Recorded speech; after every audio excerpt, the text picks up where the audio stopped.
Morning. Well, I'm thrilled to have this last week of our discipleship series just to wrap things up. It's been great just kind of walking through this with you guys the last 5 weeks, 4 messages in 5 weeks. I love talking about discipleship. Some of you guys are probably glad that discipleship revival series is done for the year because you're sick of hearing me talk about it. But I love talking about discipleship because I believe that the dangerous things in our Christian life start when we start responding to the things Jesus has already made clear to us. And I think that's true no matter what season you're at in your Christian life, whether you're in your first week or in your 90th year. So, we're just going to kind of have our challenge message today. This is how we'll close all these revival series. But first, I just want to review some of the ground we've covered. Week 1 and 2, we had a series called Trust and Obey. And that was just kind of, we unpacked the mission, the motivation, the myth, and the means. First of all, the mission of discipling people. Where did that come from? That's not me or any other pastor making that up. That's right from the lips of Jesus. You can go to that next slide. We've got it there. He said in Matthew chapter 28, "Go and disciple all the people groups, baptizing them in the name of the Father, and of the Son, and of the Holy Spirit, and teaching them to obey everything I've commanded you. And surely I'm with you always, to the very end of the age." If you have the privilege of being with your father or your mother or your grandfather when they speak their last words, you know that the last words are special and the last words are sacred. These are the last recorded words of Jesus in the book of Matthew. The last thing he told his followers was go and be discipling people until the whole world gets discipled, all of the ethnic groups, all of the people groups. And so this is something special. It was Jesus' entrustment to the church to be a group of people that were committed to discipling others, sharing the gospel, and then once somebody gets saved, to make sure that they are discipled. And it's something he told us to be involved in. So that's the mission given to us by Jesus himself. And we talked about the motivation. Why should we do this? Well, obviously we should do it because we love Jesus. This is the last thing he told us to do. So you've got love as a motivation. We've got obedience, allegiance as a motivation. The fact that he's the master. He's going to hold us accountable when we stand before him some days and say, did you disciple people? And I say, well, no, I kind of hope that I was an exception to that. And that's not going to work, So allegiance to Jesus is the reason we want to do anything that he says to do. But the motivation we looked at was that in John 15, Jesus says that there's a way to stay connected to his love.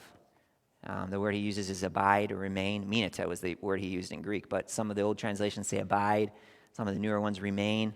Just has this idea of sticking in. And when I had my grapevine up here and we saw how the grape branch has to stick in the vine, and that's the concept, the metaphor he's given. Jesus has love for us, but we got to stick in that love, and not everybody does. Jesus loves the whole world, but not the whole world doesn't stay connected to his love. So they don't experience it, they don't benefit from it, and many of them will not pass on to eternal life because they don't remain connected to Jesus' love in the way that he wants, which is faith for salvation. But us as followers of Jesus, these people he was talking to in John 15, they were already believers. They're already on their way to heaven.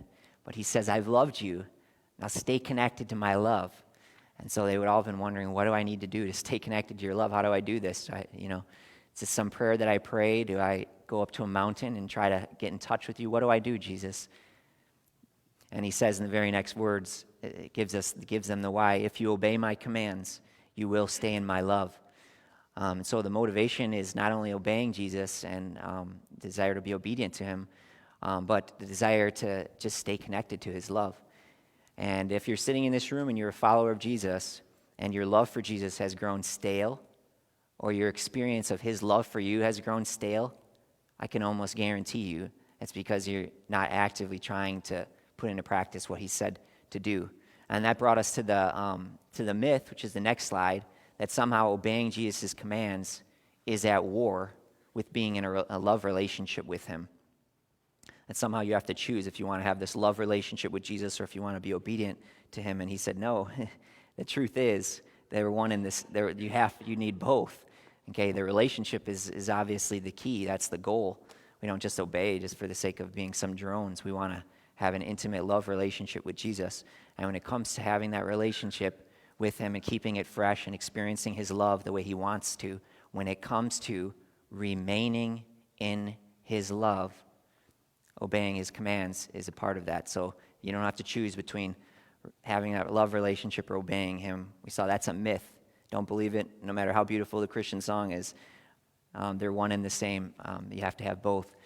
And so when Jesus says, go disciple people and teach them to obey my commands, he wasn't being crazy. He wasn't advocating legalism. He wasn't teaching us to do something that's just a terrible idea because it's going to make these guys just have this crusty relationship with Jesus. No, he's the king of the world. He's designed us. He's designed our body and our spirits and the way we interface and that connection. He's designed how he connects with us and that whole relationship. And he said, healthy relationship with God, they'll need to learn to obey everything that I've commanded. And so that was the myth. And then that brought us to the means. Okay, I'm sold. I want to be obedient to Jesus. I want to keep my love relationship with him fresh. How do I disciple people? I don't have a degree from Bible college. I've never been a pastor. What do I need to do to disciple people? And it's simple. The word that he used, mathetevoing. Mathetevo, somebody, was a rare word, but it just meant you spend time with somebody and you teach them something along the way. Okay?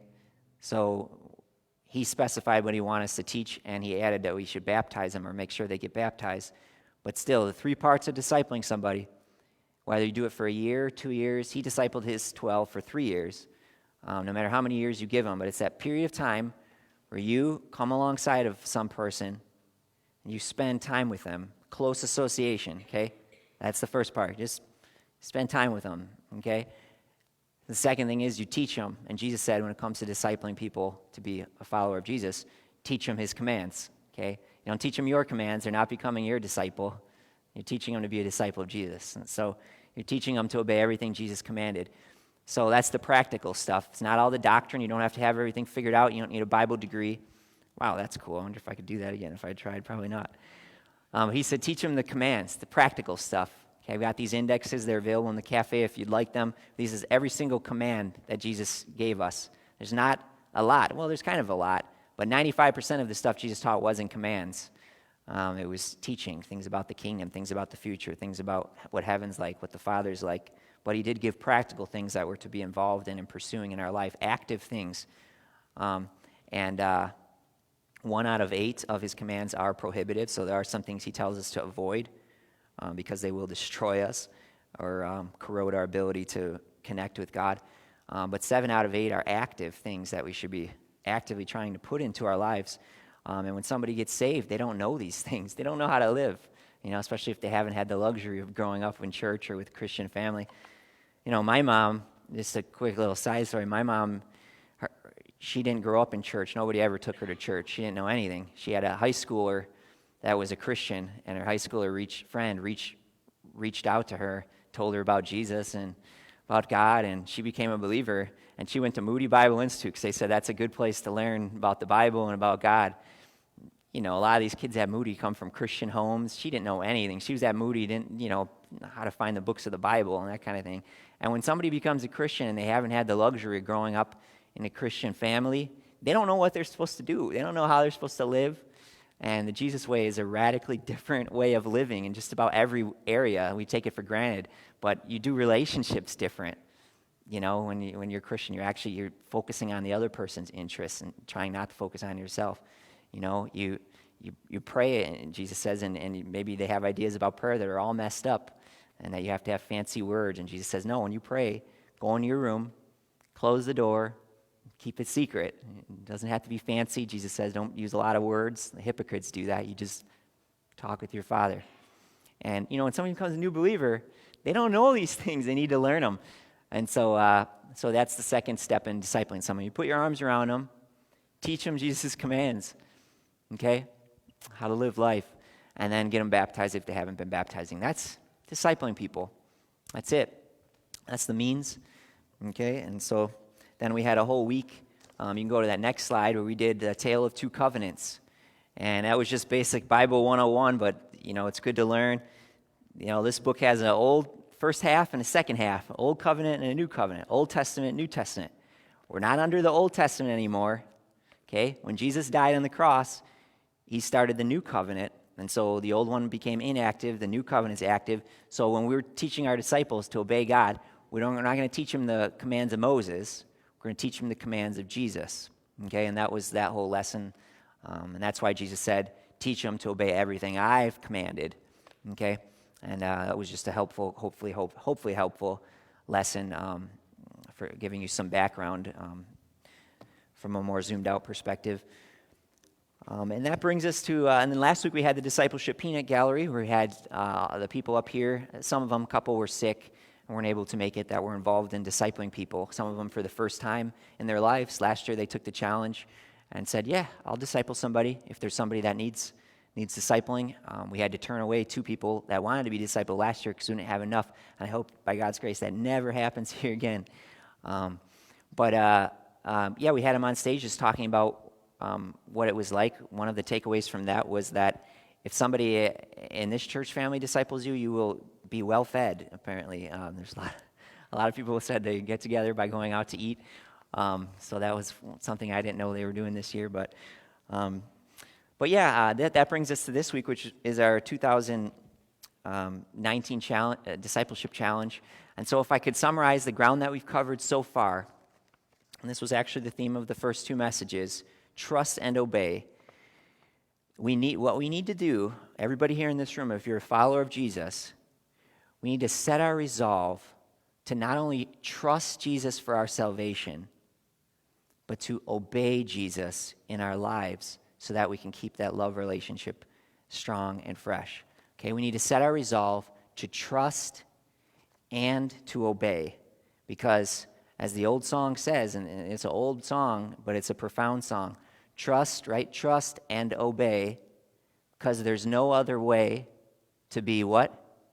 Happy in Jesus than to trust and obey. And Jesus says, if you have my commands and you keep them, he says, I'm telling you this, the very next verse in that John 15 passage, so that my joy will be in you. And there's a lot of truth to that song, that the disobedient Christian doesn't get to experience the joy. Trust and obey. For there's no other way to be happy in Jesus than to trust and obey. And the commands are not burdensome. They will not kill your joy. The discouragement might kill your joy, but obeying the commands will not. It will be a source of joy. So this week is our 2019 TBC MCF Discipleship Challenge. You can go on to the next slide. And what I want to start with this morning is a little tree illustration. I'm going to move this out of the way. I hate to block this beautiful display with something that's admittedly not very beautiful because I drew it myself. So it's these beautiful lines. Okay, so some of you probably saw the discipleship tree that we've got up there in the cafe. But yeah, I just wanted to kind of spotlight that for a minute and talk a little bit about that. So year one, that's kind of year one. You can just go out there and look at what it looks like. But basically, you'll see the names of the people who discipled people here in church, in our church family last year are there, and then there's a string connecting them to the name of the person that they discipled. So it's nothing fancy. But yeah, that was year one, was 2018.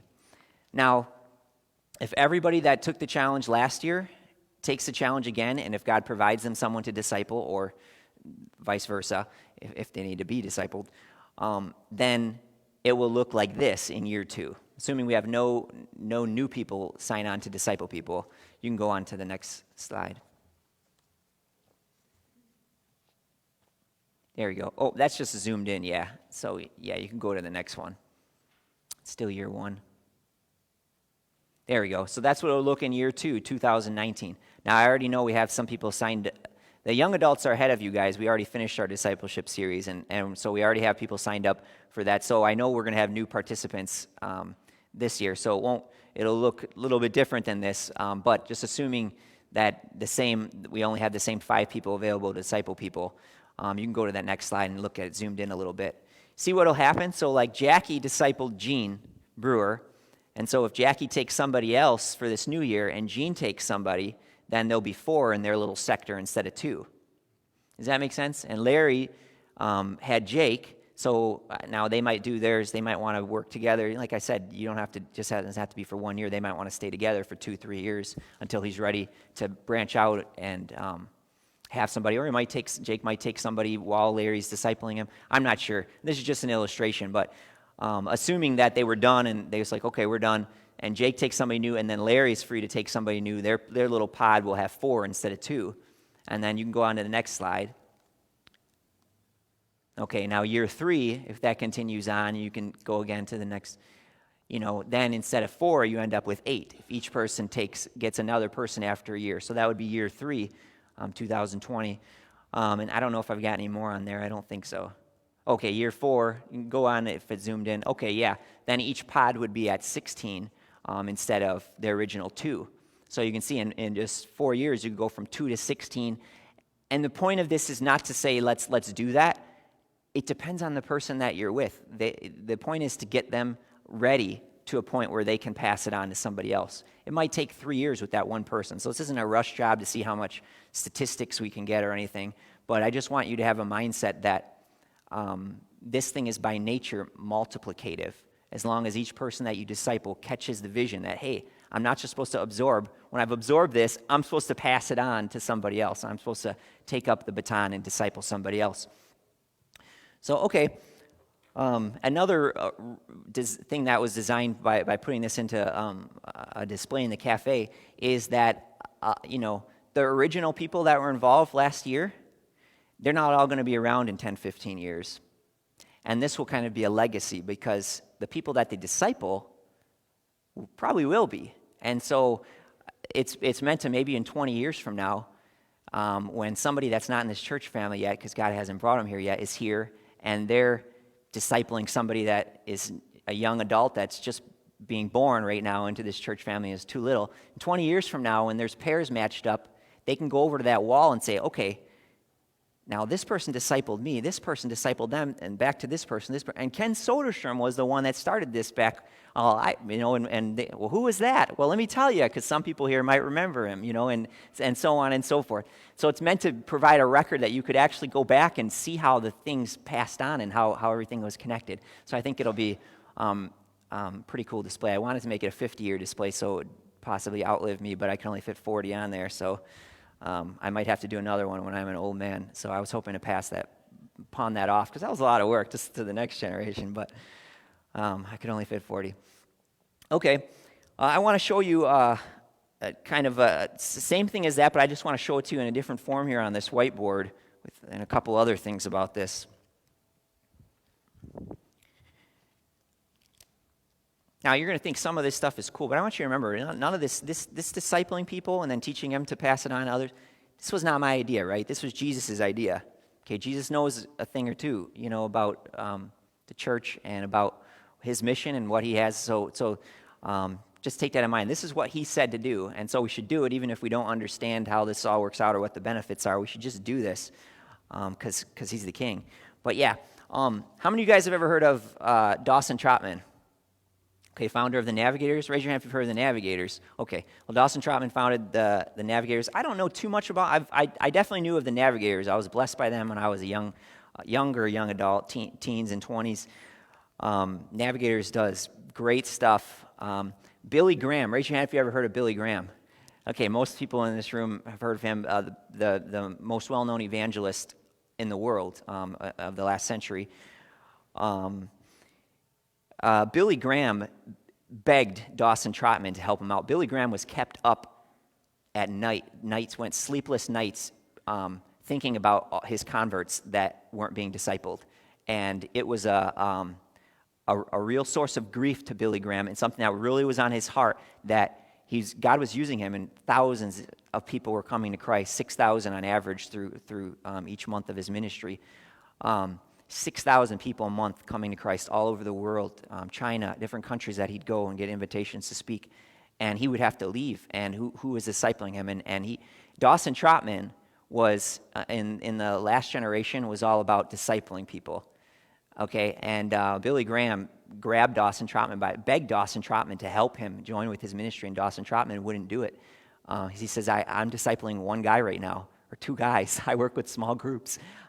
I need to give them a couple years and pass. I can't work with thousands. This discipleship thing is by nature a one-on-one, or 1-on-2. Jesus was able to do it full time, so he had 12 at one time, but most of us have to work jobs, So, it's a small group thing, and Billy Graham begged Dawson Trotman to help him, and eventually they did do some kind of collaboration.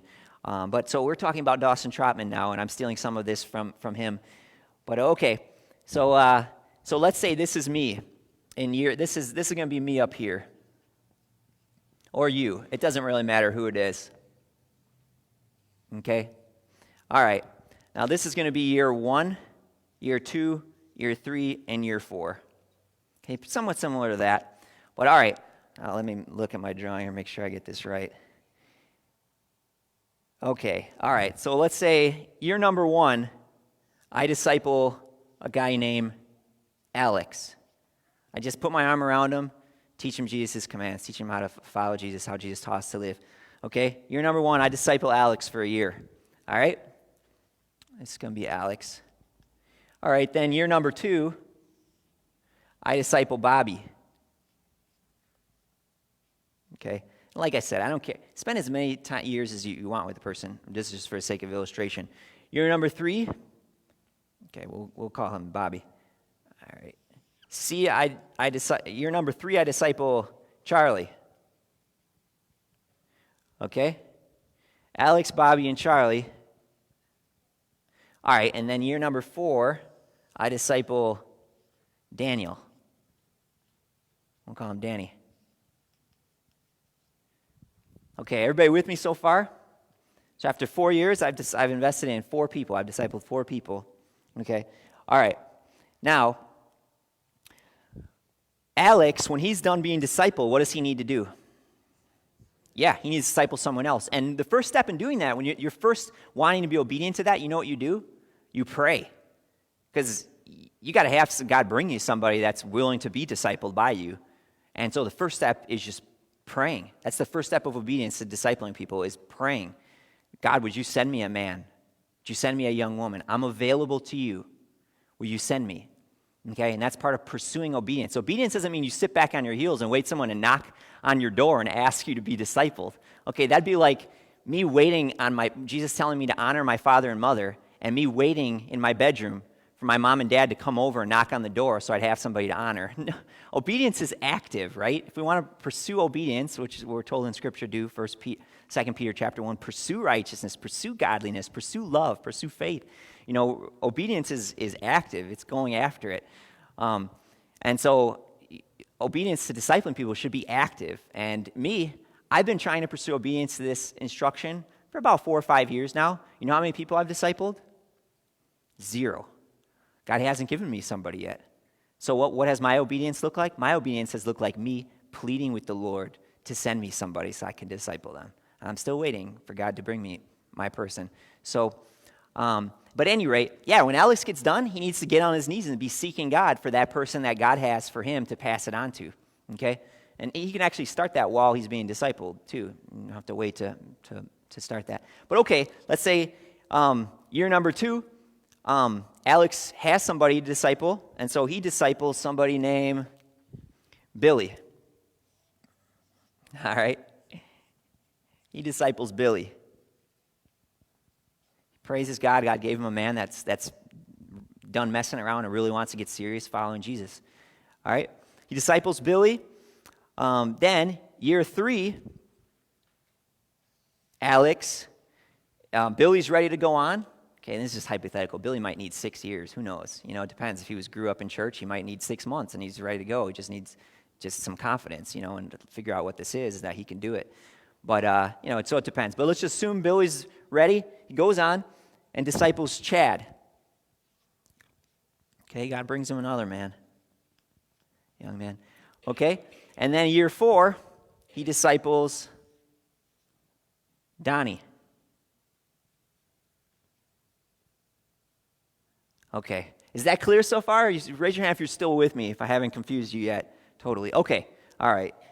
Because it might get kind of messy up here if I'm at the helm trying to draw this. I should have had Trudy or somebody good at artwork come up. All right, but now I'm just going to add this in now. What can also be happening is Billy during year 3, what could Billy be doing? Yeah, he could be discipling somebody, praying, and God would send somebody during year 2. He could be praying. And if God sends him somebody, then yeah, Billy in year 2 can disciple somebody. Let's say he does. He disciples somebody named Chuck. All right? So Billy disciples Chuck in year 3. All right, then in year 4, Billy can disciple somebody too named, I don't know. It has to start with a D. Douglas, thank you very much. There we go. All right, and then Chad got in on year 3 under Alex. Chad can be doing somebody in year 4, right? So who's Chad's guy? What's his name going to be? It's got to be with a D. David, thank you very much. Okay. All right, and then Chuck, Billy's first guy that he discipled, Chuck might be ready in year 4 to do his first guy ever. You know, maybe something that before Chuck started with him, he never thought he'd be able to do, but he's stepping out and doing it. And so we need one more D name. Derek, okay. Okay, all right. Now, on this side, Bobby, who was the second guy I discipled my second year, that was all Alex over here. Bobby might disciple somebody, right? All right. And then in year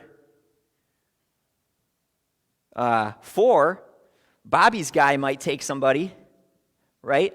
And then Bobby might himself take his second guy, okay? In year 4, Charlie might take his first guy, okay? And then I'm still working with Danny in year 4.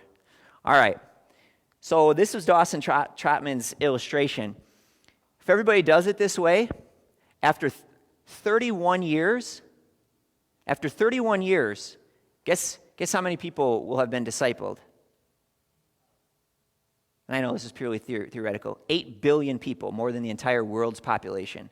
Literally all the people in every single people group would be discipled in 31 years. Now that's theoretical, and that assumes God's work to save people and bring them to that point where they want to be discipled, and that they all only need 1 year. And so some of them, like I said, you might need 4 years. So just throw that out. But I thought that's an interesting analogy, that the entire world could be discipled in one lifetime if a generation would get on board with actually doing this. But we don't normally. We just get so busy with our own ideas about what we can do to build our church, right? And then we don't really disciple people, and each new generation has to figure it out on their own. But if one generation catches a vision for discipleship, it could change the world. So, okay, another thing that Dawson Trotman says is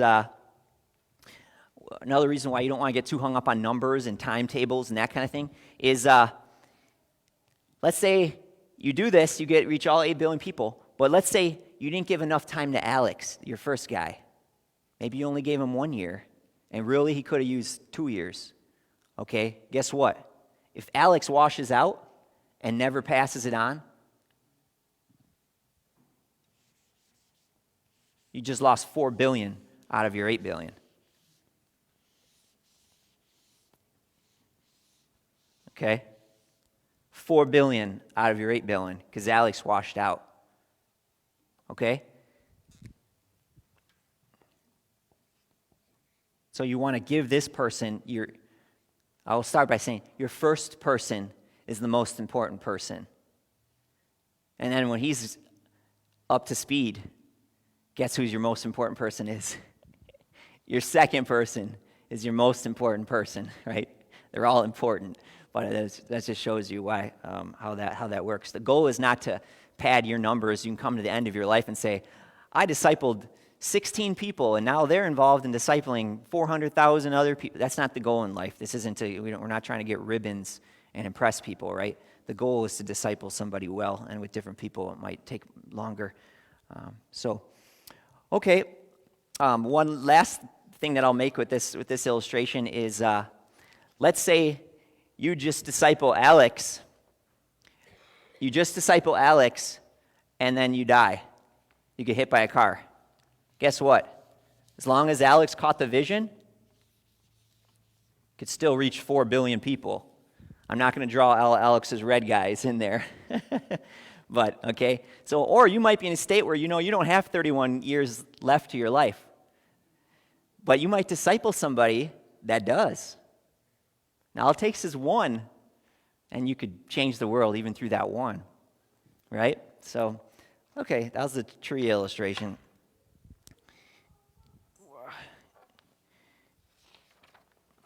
So you can go on to the next. You can go on to the next one. I'm not sure. Oh, okay, yeah, that's fine. The discipleship challenge. I'm going to share how it works. It's the same as last year. The plan is we have a 3-week open enrollment period. So this year it will end December 16th. It'll start for you guys. It'll start this week and go December 16th. So 3 weeks. How you sign up is there's clipboards. I already have them up because the young adults have already had their challenge for this year. The clipboards are at entrance D. Right when you first walk in, you just look to the left. There's that set of kind of blonde oak cabinets there. And then above them on the wall, the clipboards are there on the wall. So how it works is there's 3 different clipboards.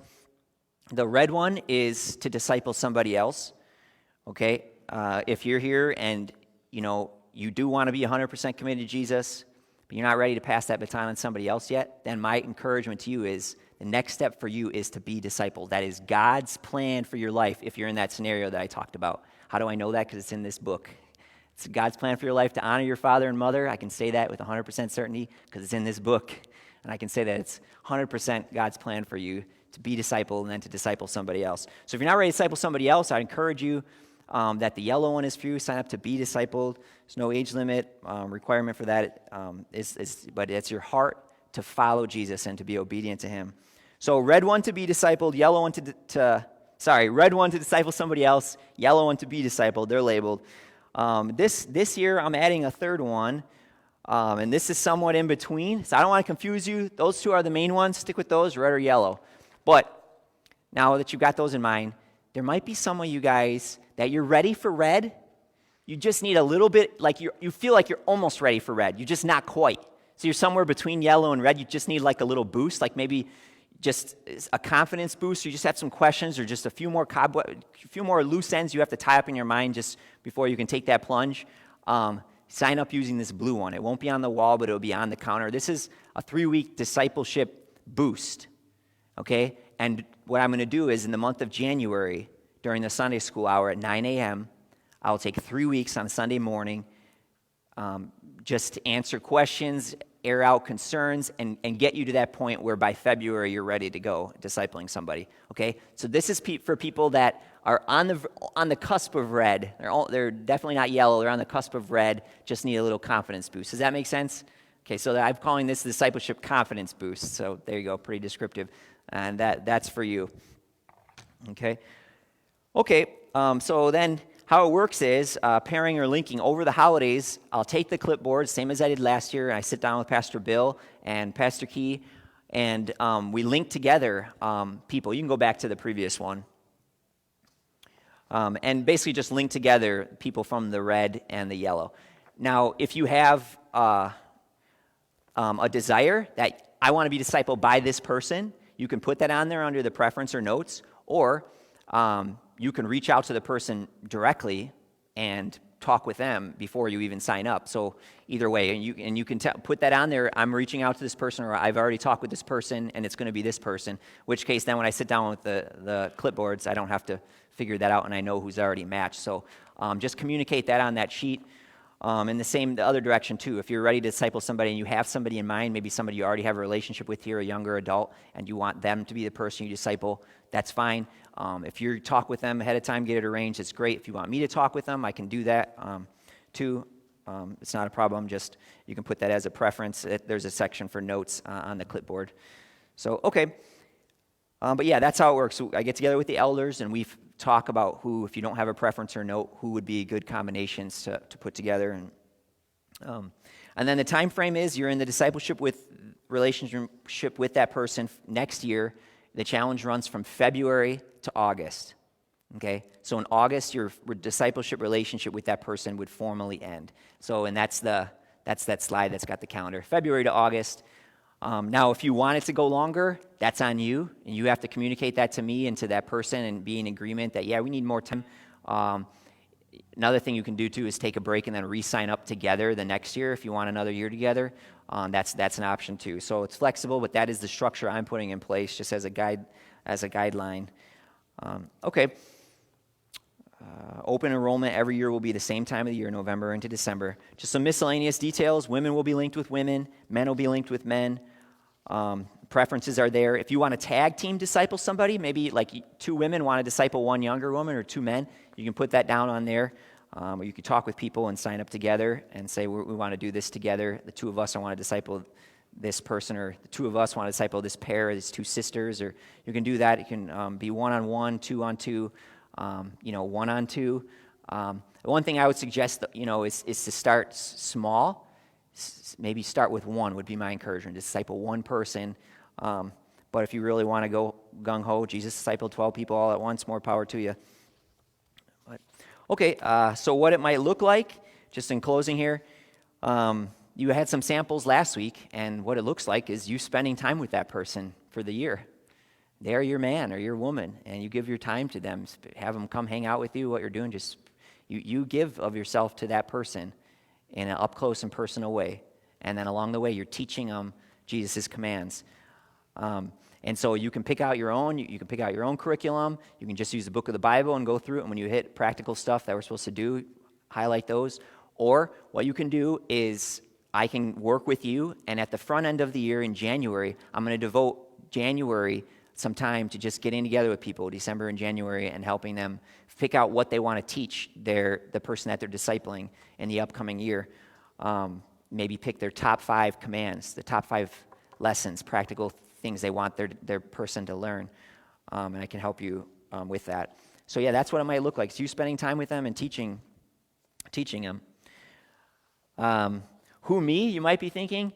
I'm just an usher. Yes, you. If you're a disciple of Jesus, this is part of his plan for your life. And the quicker you jump on board with it, the quicker you'll jump on something that is designed to be a source of fresh joy and fresh life into your relationship with Jesus.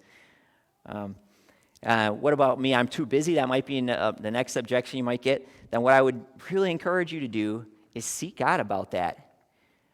Maybe there's some things you need to remove in your life so you can have room in your life for doing this. What I can say is this is a part of God's will for every follower of his son, is to be involved in discipling people.